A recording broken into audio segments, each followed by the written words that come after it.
Hey everybody, welcome back to the studio. Well, in today's video, I want to address something that I thought I had addressed before, but after, people were watching some of my videos and I mentioned about backing up your files, backing up. They asked me some questions. I was going to write them back. I was going to put a post on one of my blogs, but I just decided that it would be easier to do a video. So that's today's video, backing up and what you should use to back up your files. So let's adjust the biggest, and again, I like this term, and I've been using it a lot lately, the elephant in the room. Well, we can just store them on the cloud. Yep, you can, but no, you shouldn't. Now, I use the cloud. I use the cloud a lot. If you upload files to me to have them printed, they go to my Dropbox account. When I take pictures on my cell phone, they go to my Google Drive account. I have some stuff up on Google Drive. I have some stuff up on Dropbox, and I use it. But I also back it up in my building here and at my house so that if anything should happen online, I have backups. Now, I've heard all the arguments. I've heard people say nothing could ever happen. Well, I have heard from enough photographers horror stories about online storage shutting down with no notice and them losing all of their files. I was actually involved in trying to help a photographer in the States get their images back by writing a company. Nothing. Zippo. Zero. And this was a company that was actually charging several $100s a year to store the photographer's files. They went bankrupt. Everything was shut down overnight, and this photographer even drove to the building where the servers were housed, and the security guard would not let him in. The pictures were there. They wouldn't let them off. So tomorrow, Google could have a major issue and lose tons of trilobytes or quadrilobytes or whatever it is currently that they are hosting. And what are you going to do? It says right in the agreements with all these companies that they're not responsible. If it gets lost, it gets lost. So even they tell you to make sure there's other backups.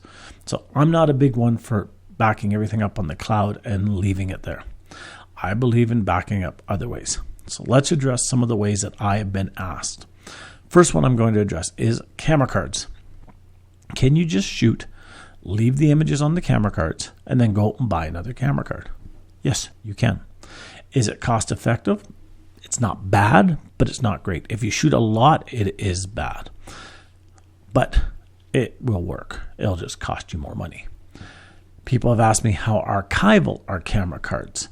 And this is actually something that I took all the way to SanDisk, and I got back pretty much a form letter for the first 4 or 5 paragraphs. And then the last paragraph, the last couple of sentences, pretty much summed it up in saying, our cards are 100% archival unless they're not. Now, I'm hoping it was a typo, a translation mistake, because that just doesn't seem like very good technical response or legal response. But what they're pretty much telling you is this. If you're putting them on there, if you're storing, if you're archiving on their cards, they may be, they may not be. So I would, if you're doing it, if you're leaving it on camera cards, I would say back up somewhere else. And as a side note, I always tell people, if you have your files backed up at home, you should also be backing them up somewhere else. Put a hard drive at a kid's place. Put a hard drive at a brother's or sister's place, a mother's or father's place. Take a hard drive to your work and lock it in a drawer. Because no matter what you have at home, whatever it's stored on, if there's a fire, if there's a flood, if there's somebody comes in and steals stuff, once it's gone, it's gone. So having a backup of a backup is also a good idea. So anyways, let's get back to it. Next thing that people always ask me is, can I use a USB stick? Now, a number of years ago, I would have said a USB stick was not worth it. To get a good size USB stick, it was very expensive. It just really wasn't worth it.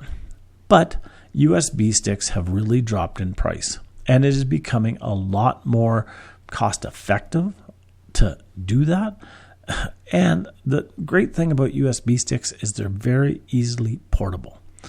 When people come in here, I get probably 5% maximum, maybe 10% of the people who bring me in a camera card. I probably get from that 80% in that area that bring me a USB stick. The rest, it's a mixture between external hard drives, or it's on the cloud, or they email it to me, whatever. So you could do USB sticks. Now, both USB sticks and camera cards, they're quite small. And I've had people that have lost them. So if you're going to do it, whether with camera cards or with USB sticks, get yourself a container where you can put everything in so that it doesn't get lost. It's harder to lose a container that is full of something than it is just the small individual item itself. The other thing is, if you're keeping it on a USB stick or you're keeping it on camera cards, label them. You can put a little tag on here, and you can write on the tag what's on this. So that way, when you're looking for Christmas of 1983 that you digitize and you got the slides and you put it on there, you're not going through 55 USB sticks to find it. Or have it labeled Christmas 2021 so that if you're going through your camera cards, you can find it. So USB sticks, they will work. Now the next thing, and I'm going to sort of shuffle this around here, and let's do this one first. This is an external hard drive. Now, it works great. It works wonderful. It works fantastic. The problem with this is, and it's a big problem, is that it's not vented and it's not designed to cool itself. So if you're using this portable hard drive and you're plugging it into your laptop or to your desktop and it's running, this sucker gets pretty hot. And the hotter it gets, the more that you're likely to lose your images. So I suggest for these little passports, these little portable ones, that you only use them to back up and then unplug them and store them, because it just works better for that. And you're not overheating it and you're not wearing it out. The other thing is, if you unplug it and you happen to get a virus on your computer, you're not infecting the hard drive. So work wonderful. I have multiples of these. In fact, this one here has all my files from this year for my studio. I have another one sitting over there that has all my nature pictures on it. I bring it to work. It gets backed up with a backup system. Then I take it home and it gets backed up to the home computer and vice versa. Why don't I do that online? Because when I'm transferring, when I'm updating, the amount of data that it has to upload is insane. Whereas to go on here, it takes maybe 2 minutes. And then I can take it home and it takes 2 minutes to transfer off. Now the next one. These are pretty much the same, except this is an SSD drive, which means it's solid state, which means there's no little hamster in there running around spinning the wheel so that it can read it. It works great. It works wonderful. It is more reliable than these technically. There are still issues with them. The biggest issue being is that if it goes, it goes. It's gone. It fried. If the electrical surge, it's gone. Still with this one, still same thing, but there are still issues. This one here, one of the biggest issues you get is that it just the drive just stops, or there's an error in it, or the motor goes, or something. It's just not right. This one here, it's more electrical problems. But because it's solid state, it doesn't spin.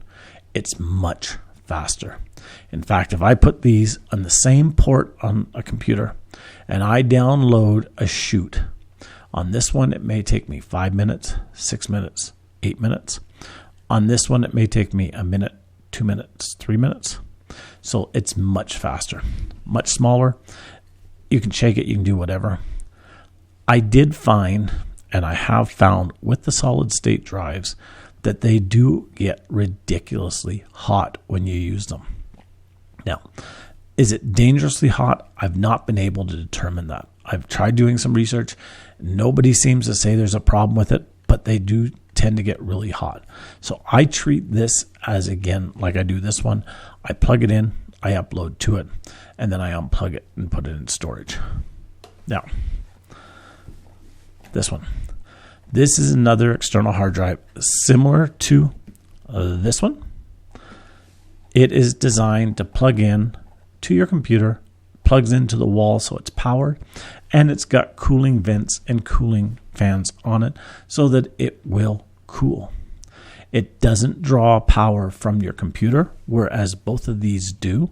Not a lot for this one, a little bit more for this one, not a lot for the USB stick, but this has its own power supply, and it just seems to work a lot better because if you're leaving it on all the time, because it cools itself, it's got its own power supply, not draining your laptop, so on and so forth.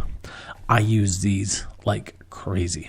In fact, if I look from here, and I know it's pretty sad, there's one down here which is hooked up to this computer here.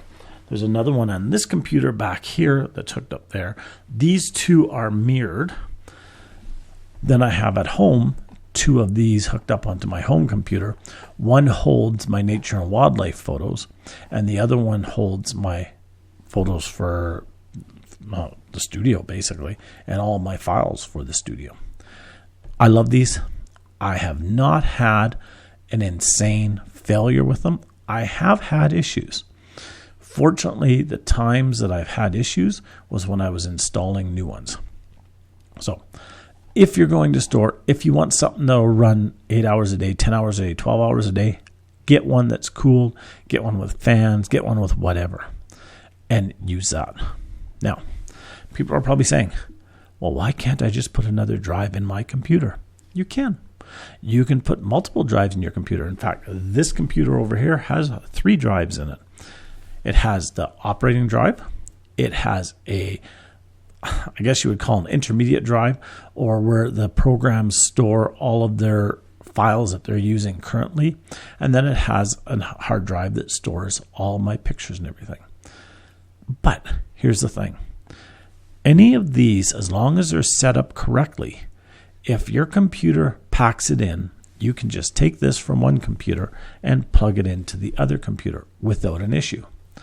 An internal hard drive that's in your computer is a lot more difficult to get from one computer to another.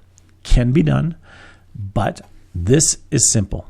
Now, how simple is it? Well, here's how simple. I came in here one day. I had an older computer hooked up here.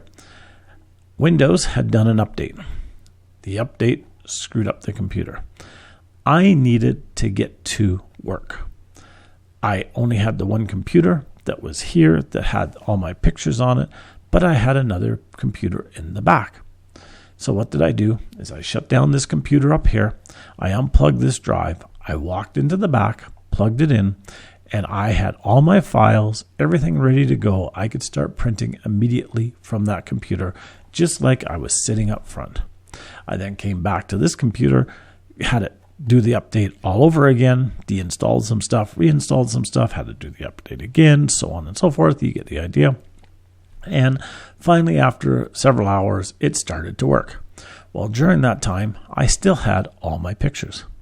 Likewise, when I'm on the road, I have actually had people phone me on the road and say, Mike, we had a problem. All those images you sent us a month ago, well, somebody deleted them. We need them. We need them now. And I carry this with me, and it has all my current year's work on it. I just plugged it into my laptop, and I had all my files, everything ready to go. When I came back to the studio, I continued using it, got updated regularly, blah, blah, blah, blah. And I could, again, when I was on the road, or when I would be on the road, take it with me, plug it into the laptop, and away you go. So I strongly suggest external hard drives. Again, use the cloud. If you want to use the cloud, use the cloud. But understand, you may lose the stuff up there. I put stuff on the cloud all the time. I have files up there. I have stuff up there. But I know that they're also on this stuff too. I know that they're here in the studio. I know that they're at home. If something should happen and I can't get on the internet tomorrow, I got my files. If something should happen and Google shuts down, Dropbox shuts down, or they change their policy tomorrow morning, and all of a sudden I have to jump through hoops to be able to get my files, I don't have to worry about it. I've got it all here. So if you're going to back up, or when you're going to back up, I should say, consider accessibility, consider reliability, and consider what's most cost effective to you. These guys have really come down in price. This one's, I think this one's a 4 terabyte, and it cost me, I think it was $125. That's really reasonable. For most people, that's a lifetime of photos. For me, it lasts about a year and a half, maybe 2 years. So back up, Go out there and take some amazing pictures and back up, and have a great time doing it. We'll talk to you next time. Have a great day. Bye-bye now.